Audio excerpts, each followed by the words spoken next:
എല്ലാം പ്രിയപ്പെട്ട കൂട്ടുകാർക്കും ഏറ്റവും പുതിയ വീഡിയോയിലേക്ക് സ്വാഗതം.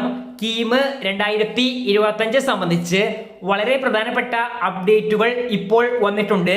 വീഡിയോയിലേക്ക് പോകുന്നതിന് മുൻപ് ഇതുപോലെയുള്ള അപ്ഡേറ്റുകളും അറിയിപ്പുകളും യഥാസമയം നിങ്ങളുടെ ഫോണുകളിലേക്ക് ലഭിക്കുവാൻ ഇപ്പോൾ തന്നെ ചാനൽ സബ്സ്ക്രൈബ് ചെയ്ത് കൂടിയുള്ള ബെല്ലൈക്കണിൽ ഓൾ ഓപ്ഷൻ എനേബിൾ ചെയ്ത് വച്ചേക്കുക.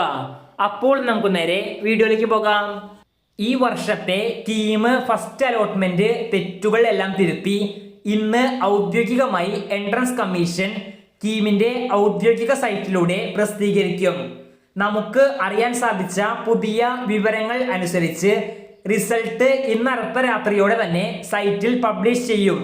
റിസൾട്ട് പ്രസിദ്ധീകരിച്ചതിനു ശേഷം നിങ്ങൾ നൽകേണ്ട ടോക്കൺ ഫീസ് അടച്ചാൽ പ്രൊഫൈലിൽ നിന്ന് അലോട്ട്മെന്റ് മെമ്മോ ഡൗൺലോഡ് ചെയ്ത് എടുക്കാവുന്നതാണ്. നിരവധി കുട്ടികൾ ചോദിച്ചിരുന്നു ഈ പ്രൊവിഷണൽ റിസൾട്ട് എന്തിനാണ് പ്രസിദ്ധീകരിക്കുന്നതെന്ന്. ഇതുമായി ബന്ധപ്പെട്ട് ഒരു അലോട്ട്മെന്റ് പ്രഖ്യാപിക്കുമ്പോൾ അതിൽ നിരവധി തെറ്റുകൾ ഉണ്ടാവാൻ സാധ്യതയുണ്ട്.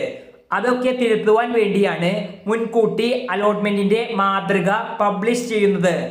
എന്തിരുന്നാലും പ്രൊഫഷണലിൽ നിന്ന് യഥാർത്ഥ അലോട്ട്മെന്റിലേക്ക് വരുമ്പോൾ 95% കുട്ടികൾക്കും മാറ്റം വരാൻ സാധ്യത വളരെയധികം കുറവാണ്. ഇത് കൂടാതെ സെക്കൻഡ് അലോട്ട്മെന്റിന് മുൻപായി നിങ്ങൾക്ക് ഓപ്ഷൻസ് ഒക്കെ എഡിറ്റ് ചെയ്യാനും ക്യാൻസൽ ചെയ്യാനും ഒരു അവസരം കൂടി കിട്ടും. ആ സമയത്ത് നിങ്ങൾക്ക് വളരെ ഉപകാരപ്പെടുന്ന ഒരു വാട്സപ്പ് ബോട്ട് പരിചയപ്പെടുത്താം.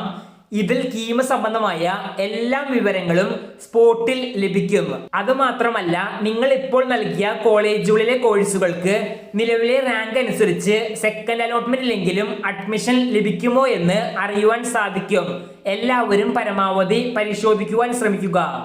ഇതുകൂടാതെ ഈ വർഷത്തെ നീറ്റ് എൻട്രൻസ് മാർക്ക് എൻട്രി ചെയ്യാനുള്ള അവസാന അവസരം ഇന്ന് വരെയായിരുന്നു. ഇനി വരുന്ന ദിവസങ്ങളിൽ തന്നെ അലോട്ട്മെന്റ് പ്രോസസ്സുകൾ ആരംഭിക്കും. ആദ്യമേ തന്നെ ഈ വർഷത്തെ കേരള മെഡിക്കൽ റാങ്ക് ലിസ്റ്റ് ഉടൻ തന്നെ എൻട്രൻസ് കമ്മീഷൻ സൈറ്റിലൂടെ പ്രസിദ്ധീകരിക്കുന്നതായിരിക്കും.